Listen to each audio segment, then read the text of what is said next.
আন্তর্জাতিক মাতৃভাষা দিবস উপলক্ষে আয়োজিত অনুষ্ঠানের সম্মানিত প্রধান অতিথি গণপ্রজাতন্ত্রী বাংলাদেশ সরকারের সাবেক ক্যাবিনেট সেক্রেটারি বর্তমানে হাউস বিল্ডিং ফাইন্যান্স কর্পোরেশনের মাননীয় চেয়ারম্যান, বিএনপি চেয়ারপারসন দেশনেত্রী বেগম খালেদা জিয়ার উপদেষ্টা মণ্ডলীর অন্যতম সদস্য, দেশবরেণ্য ব্যক্তিত্ব জননেতা জনাব এএসএম আব্দুল হালিম স্যার, মঞ্চে উপবিষ্ট আছেন 90-এর স্বৈরাচার বিরোধী আন্দোলনের অন্যতম রূপকার চাঁদপাড় জাতীয় গণতান্ত্রিক পার্টির সংগ্রামী সভাপতি, বগুড়ার সারিয়াকান্দি সোনাতলা এলাকার গণমানুষের নেতা, বীর মুক্তিযোদ্ধা খন্দকার লুৎফর রহমান, যিনি আজকের অনুষ্ঠান উদ্বোধক। উপস্থিত আছেন একসময় তুখোর ছাত্র নেতা, ঢাকা বিশ্ববিদ্যালয়ের সাবেক সিনেট সদস্য এবং আমাদের প্রধান আলোচক, দৈনিক অগ্নিকণ্ঠের সম্পাদক প্রকাশক, ঢাকা বিশ্ববিদ্যালয় এক সময়ের মাস্টারদা সূর্য সেন হল ছাত্র সংসদের নির্বাচিত জিএস এবং একজন বিশিষ্ট শিক্ষানুরাগী ব্যক্তিত্ব জনাব বীর মুক্তিযোদ্ধা পালোয়ান রুহুল আমিন ঢালি ভাই। উপস্থিত আছেন ঢাকা বিশ্ববিদ্যালয়ের সাবেক সিনেট সদস্য, শেরেবাংলা কৃষি বিশ্ববিদ্যালয়ের সাবেক ট্রেজারার, বিশিষ্ট কলামিস্ট প্রফেসর আকবর আলী সিরাজি। উপস্থিত আছেন বিশিষ্ট মানবাধিকার ব্যক্তিত্ব, Leyen of human rights and disabled welfare ফাউন্ডেশনের সম্মানিত চেয়ারম্যান জনাব শামীম হোসেন। আজকে আমাদের মাঝে বীর মুক্তিযোদ্ধা শেখ মোহাম্মদ ইদ্রিস আলী ভাই সহ আমাদের মাঝে অনেকে উপস্থিত আছেন, বিশিষ্ট সমাজসেবী খায়রুন নাহার, হ্যাপি আওয়ার সেন, কবি দেবিকা রানী হালদার, কবি রোশনারা, আমাদের মাঝে পায়েল আক্তার আপা আছেন, বিশিষ্ট সমাজসেবী। আমাদের কবিতা শুনবো একটু, সুবর্ণা অধিকারী পরে এসছেন, বিশিষ্ট মানবাধিকার ব্যক্তিত্ব মেহেরনিগার চঞ্চল সহ অনেকে, সাংবাদিক নেতা আশা।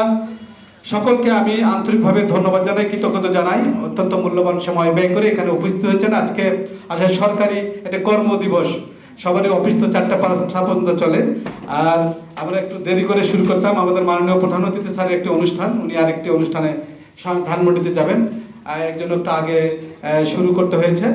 আমরা যে বিশাল একটা বিষয়, আমাদের বাঙালি জাতির যে ইতিহাসের সবচেয়ে চিরভাস্বর হয়ে আছে, ইতিহাসে চিরস্মরণীয় একটা দিন 21শে ফেব্রুয়ারি, যেটি আমাদের জাতি বর্তমান যে আমরা অবস্থান করছি তার পথ প্রদর্শক হিসেবে এই দিনটি শুরু করেছে। আমাদের চেতনা, আমরা যে ঘুমন্ত অবস্থায় ছিলাম সুদীর্ঘ দিন, সেখানে আমাদেরকে উজ্জীবিত করার জন্য, এবং যে মূল বিষয়টা আমরা 2024-এর 5ই আগস্টে দেখলাম যে বৈষম্য বিরোধী ছাত্র আন্দোলনের যে আন্দোলন, বিগত 16.5 বছর বাংলাদেশের মানুষ সকল ক্ষেত্রে তাদের মর্যাদা, তাদের অধিকার, মানবাধিকার, গণতন্ত্র, ভোটাধিকার সব ক্ষেত্রে তারা যেভাবে বঞ্চিত হচ্ছিল, এবং একইভাবে 1952 সালে এটাও কিন্তু একটা বৈষম্য। আমাদের যে মায়ের ভাষা, মাতৃভাষা, সংখ্যাগরিষ্ঠ বাঙালি জনগোষ্ঠীর যে ভাষা, সেই ভাষাকে যখন কেড়ে নিতে চাচ্ছিল, ভাষার অধিকার থেকে যখন আমরা বঞ্চিত হতে যাচ্ছিলাম, তখনকার ছাত্র জনতা কিন্তু তারা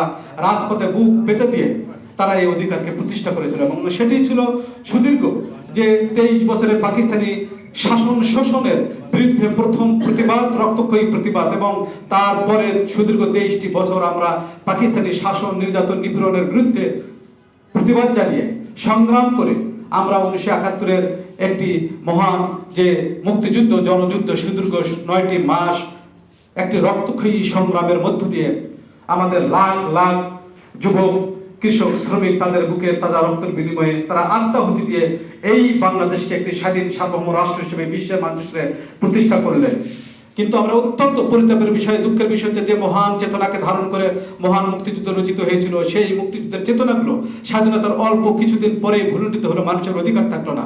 72 থেকে 75-এর যে একদলীয় শাসনের জাতাকলে প্রতিষ্ঠিত হয়ে বাংলাদেশের মানুষ যখন তাদের সকল অধিকার থেকে বঞ্চিত হলো, 75-এর 15ই আগস্ট বিপ্লবের মাধ্যমে বাংলাদেশ আবার নতুন পথে যাত্রা শুরু করলো, এবং সেই নতুন পথের দিশারি হলেন ছাত্র জনতা। তখনকার যে সিপাহী বিপ্লবের মাধ্যমে শহীদ রাষ্ট্রপতি জিয়াউর রহমানের একজন সাধারণ সামরিক কর্মকর্তা থেকে উনি রাজনীতির প্রদীপে চলে আসলেন, এবং উনি যে মানুষের মৌলিক অধিকার, গণতান্ত্রিক অধিকার, ভোটাধিকার, রাজনীতি করার অধিকার যেগুলো রুদ্ধ হয়েছিল একদলীয় বাকশাল কায়েমের মাধ্যমে, তিনি সেগুলো অবারিত করে দিলেন। বাংলাদেশে মুক্ত গণতন্ত্র চর্চার দ্বার উন্মোচন করে দিলেন, বহুদলীয় গণতন্ত্র উনি প্রবর্তন করলেন, এবং যার ধারাবাহিকতায় আজকে বাংলাদেশে আমরা রাজনৈতিক দল করার, সংগঠন করার, সংবাদপত্রের স্বাধীনতা, বিচার বিভাগের স্বাধীনতা, ভোগ করছি, কিন্তু যেটি বিগত 15.5 বছর অনুপস্থিত ছিল বাংলাদেশে। এবং তারই চূড়ান্ত বিস্ফোরণ হচ্ছে 5ই আগস্ট। যেভাবে 16 শতাব্দীর শেষে ফরাসি দেশে ফরাসি বিপ্লব হয়েছিল, এরকম মানুষের অধিকার তখন কোনো অধিকার ছিল না। শুধু একটি পরিবার, একটা অলিগার্কি সৃষ্টি করা হয়েছিল কিছু সুনির্দিষ্ট লোকজনকে, তারাই রাষ্ট্রের সকল সুযোগ সুবিধা ভোগ করত। যেটি বিগত এই 15.5 বছর আমরা দেখলাম কিছু সংখ্যক পরিবার, রাজনীতিবিদ, আইনজীবী, গণমাধ্যমের কর্মী, একটা দুর্নীতিবাদ ব্যবসায়ী গোষ্ঠী, তারা পুরো বাংলাদেশের আমলাতন্ত্র, পুলিশ এবং মিলিটারির কিছু কর্মকর্তা, অসৎ কর্মকর্তা, তারা রাষ্ট্রযন্ত্রের সব জায়গায় হস্তক্ষেপ করে তারা মানুষের স্বাভাবিক যে অধিকার সেটিকে তারা একেবারে ভুলণ্ডিত করে দিল। এবং সেই যে ক্ষোভ থেকে মানুষের ধূম্রজাল দ্রোহ সৃষ্টি হলো, সেই দ্রোহের অনলেই কিন্তু 5ই আগস্ট সংগঠিত হয়েছে। সেই দ্রোহের অনলেই বাস্তিল দুর্গের পতন হয়ে ফরাসি বিপ্লব সাফল্যমণ্ডিত হয়েছিল। এবং সেই ফরাসি বিপ্লবের আদলে বাংলাদেশে 2024 5ই আগস্ট গণভবন আক্রান্ত হয়ে বাংলাদেশ এই গণভবনকে মাটির সাথে মিশিয়ে দিয়েছে বাংলাদেশের কোটি কোটি জনতা, এবং সারা বাংলাদেশের তার বিপ্লবের ছোঁয়া লেগেছিল। আজকে আমরা আবার যে আসলে একটি কথা অত্যন্ত দুঃখের সঙ্গে বলতে হয় যে লঙ্কায় যে যায় সে হয় রাবণ। আজকে এই যে আন্দোলনে বাংলাদেশ জাতীয়তাবাদী দলের 500 অধিক নেতা কর্মী প্রাণ দিয়েছে। এই আন্দোলনের দ্বিতীয় শহীদ ওয়াসিম আকরাম, চট্টগ্রাম কলেজ ছাত্র দলের যুগ্ম আহ্বায়ক। এই যে মাগুরা জেলা ছাত্র দলের সিনিয়র যুগ্ম আহ্বায়ক ফজলে রাব্বি, মেহেদী হাসান রাব্বি, তার মারা যাওয়ার 3 মাসের পরে তার একটা কন্যা সন্তান জন্ম হলো। এইরকম কত সহস্র আমাদের নেতা কর্মী আহত হলো। আজকে বিএনপিকে নিয়ে ব্লেম দেওয়া হচ্ছে, তাদেরকে টিপ্পনি কাটা হচ্ছে, তাদের আন্দোলন সংগ্রামের এই যে স্যাক্রিফাইসকে অবমূল্যায়ন করার চেষ্টা করা হচ্ছে। আমরা বর্তমান অন্তর্বর্তীকালীন সরকারের প্রতি উদাত্ত আহ্বান জানাবো যে মহান ব্রত দায়িত্ব নিয়ে আপনি এই পদে আসীন হয়েছেন, এর একমাত্র কারণ হচ্ছে বাংলাদেশে গণতন্ত্র ছিল না, ভোটাধিকার ছিল না। আপনি অনতিবিলম্বে একটি সুন্দর পরিবেশ আয়োজন করে মানুষের এই ভোটাধিকার প্রয়োগের একটি ব্যবস্থা করবেন। মানুষ নির্ভয়ে ভোট কেন্দ্রে যাবে, তারা আর পছন্দসই প্রার্থীকে ভোট দেবে এবং নিরাপদে তার বাড়িতে ফিরে আসবে। এবং তারা যারা সংখ্যাগরিষ্ঠ জনগণ, তারা আগামীতে 5 বছরের জন্য ম্যান্ডেট নিয়ে জনগণের ভাগ্য নিয়ন্ত্রণ হবে।